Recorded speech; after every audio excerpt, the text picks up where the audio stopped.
Nous allons passer maintenant aux réalisations yi nga xam ni ci turu président def nañ ko fi nga xam ni moom moo ji ci PNDL ñu dem tout de suite à la régie dem PNDL bu ñu ca jógee ki nga xam ni moom moo di monsieur Thiaw di maire bu Tassette ñëw jël kàddu gi ci turu PNDL.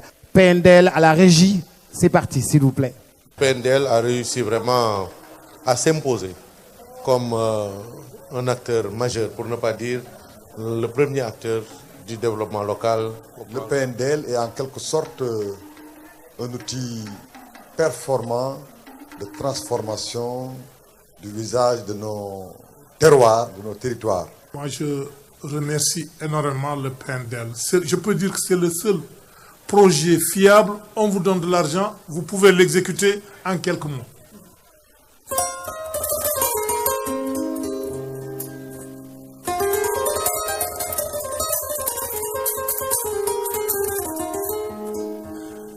En 2017, une année où le PNDL a poursuivi son appui avec la mise en place d'outils de développement territorial. En partenariat avec la direction de la stratégie et du développement territorial, la stratégie nationale de développement économique des territoires a été validée. Un apport décisif du PNDL, tenant compte des objectifs poursuivis par ce document stratégique. L'on comprend mieux la nouvelle orientation du PNDL, prônée dans son plan stratégique pour une impulsion économique des territoires. Nous notons avec beaucoup de satisfaction les projets pistes communautaires avec le financement de la BAD, mais portés par le PNDL. Nous pouvons nous satisfaire également de l'accompagnement fait par le PNDL au bénéfice des collectivités en matière de renforcement des capacités. Mais c'est tout ça qu'il faut capitaliser pour justement donner une nouvelle vision au regard des nouvelles politiques publiques qui sont mises en œuvre. La dimension citoyenne a été élevée d'un cran.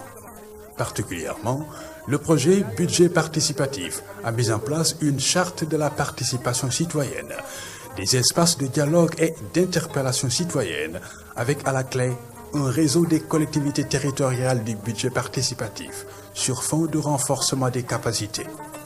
Normal si une appréciation positive à la pleine participation des citoyens à l'effort de développement est surlignée. C'est que nous avons compris qu'aujourd'hui, avec les exigences que nous avons, de plus en plus de nos populations, dans le cadre du coût de décentralisation, nous avons besoin de pratiquer un instrument, un outil comme le budget participatif. Ces maires travaillent dans des conditions extrêmes. Mais ce qui me réconforte, c'est que ces maires qui sont dans ces conditions extrêmes travaillent avec la joie et surtout l'ambition de réussir. Dans le droit fil des infrastructures, 185 microprojets ont été provisoirement réceptionnés.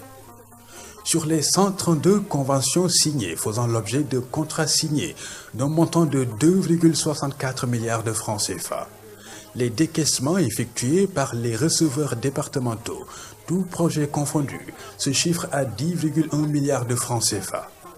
Les infrastructures structurantes, à travers les pistes rurales annexées d'ouvrages économiques, se sont mises en évidence en 2017.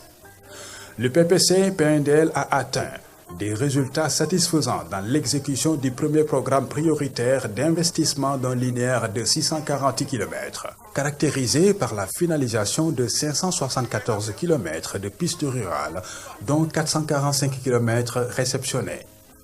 Le PNDL tient là un modèle de réussite. Les acteurs apprécient le bien fondé de la démarche et des résultats.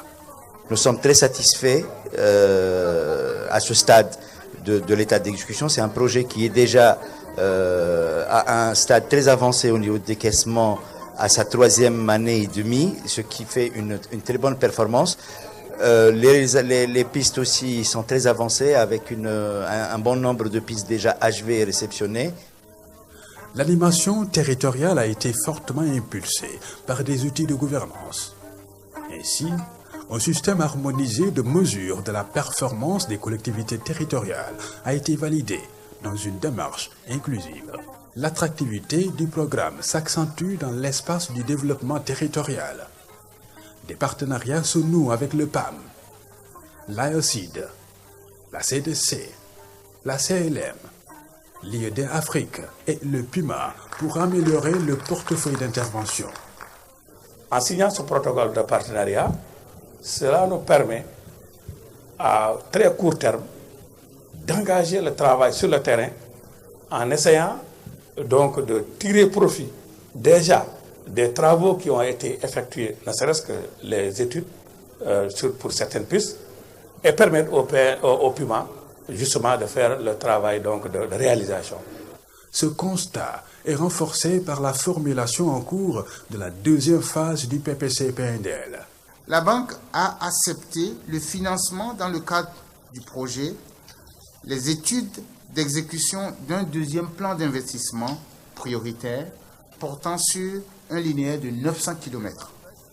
2018 sera une année de remobilisation des ressources pour la mise en œuvre du Fonds de développement local. 2018 sera une année où tous les efforts doivent être concentrés pour une livraison structurée d'infrastructures et d'équipements socio-collectifs de base. Nous allons accentuer la recherche de financement pour permettre aux 3/4 des collectivités territoriales d'être en chantier conformément aux souhaits du chef de l'État. 2018 sera vraiment une année orientée résultat. Au total, l'année 2017 a démontré la marche résolue du PNDL tournée vers des perspectives de développement en phase avec les orientations économiques des territoires prônées par le chef de l'État. Si la mise à disposition des ressources sollicitées suit la programmation des activités prévues en 2018, l'impact recherché auprès des collectivités territoriales n'en sera que réel. Déwéniti et très bonne année de mise en œuvre. Le PNDL, l'action durable d'une vision fédératrice. Nous invitons monsieur le représentant du PNDL, s'il vous plaît, monsieur Thiao, maire de Tassette, qu'on applaudit très fort, s'il vous plaît. Et encore bon courage pour le reste. Merci. Donc, sur instruction de monsieur le maire de Tassette, le secrétaire exécutif du PNDL, je m'en vais vous faire, honorable autorité, l'économie des réalisations du PNDL dans la région de Thiès. Le PNDL... ok. PNDL un programme la boo xam ni depuis 2006 mi ngi liggéey ci collectivités territoriales yi mais li ci am solo mooy depuis que le président Macky Sall mi ngi toog PNDL dafa nekk ci nouvelle version loolu mooy lan PNDL dafa gën a accentuer liggéeyam ci collectivités territoriales yi pour def leen ñu nekk loo xam ni daanu mën a am njëriñ ci population yi ci lu gaaw a gaaw ci jàppale leen ci anam yu bare li ci gën a fés mooy fexe ba lu ñuy wax développement territorial développement à la base mu nekk lu wér te lépp lëkkale communes yi ak département yi ci anam googu wàllu gouvernance ak compétitivité territoriale nekk na également lu ci fés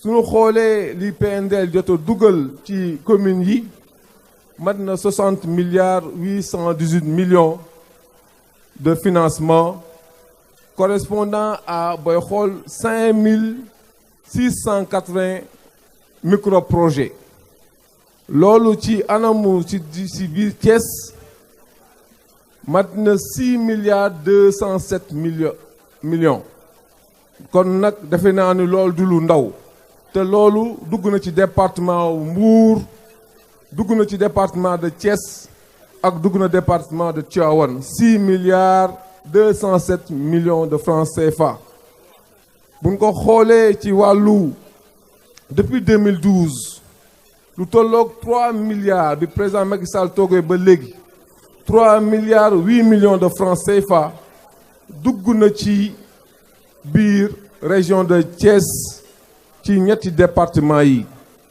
ci anam googu ci gàttal dinañ leen wax ni loolu liggéey boobu ci maire yi ci commune yi la jaar ci département yi la jaar ñoom ñëpp ñu fi teew ci wàllu désenclavement PNDL def na fi 17 kilomètres de pistes communautaires ci wàllu hydraulique PNDL def na dans la région de Thiès 90 kilomètres de réseau d'adduction d'eau foncé na 14 teen fukk ak ñeent def nañ fi ñaari château d'eau ak ñetti forage ci wàllu jàng ci wàllu éducation 152 classes salles de classe PNDL defa na ko fi équipé leen réhabilité na 58 salles de classe ak 13 blocs d'hygiène réalisé na benn bloc administratif ak 14 points d'eau dans les établissements scolaires ak 41 clôturé na 41 établissements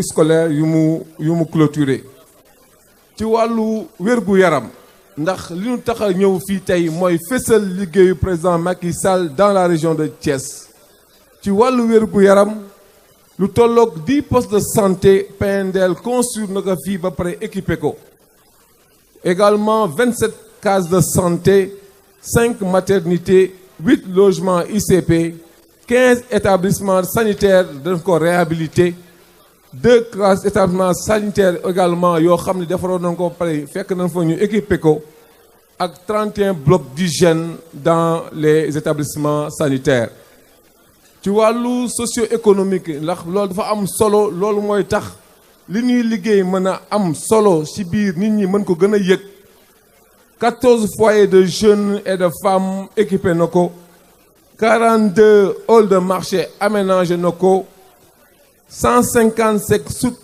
PNDL liggéey na ko fii en rapport avec les communes 4 gares routières aménagé na ko ak 42 équipements sportifs ci wàllu agriculture ak élevage 80 équipements d'allègement jox na ko jigéen ñi ñu woyofal seen liggéey notamment les équipements post-récolte 3 blocs périmètre maraîcher PNDL réalisé na ko fii et ñetti magasin de stockage lii également pour jàppale ci leeraayu dëkk yi def na fi 33 micro-projets d'extension de réseau électrique kon bu nu waxee fësal liggéeyu président Macky Sall dans la région de Thiès lii kenn du ko natable soo duggee ci réew mi ci gox-goxaan yi daa gis liggéey bu rafet bi PNDL def grâce au président Macky Sall ak sunu maire yi nekk ci biir réew yi je vous remercie donc li si turu président sunu directeur Mamadou Thiaw laa ko doon waxee je vous remercie encore une fois merci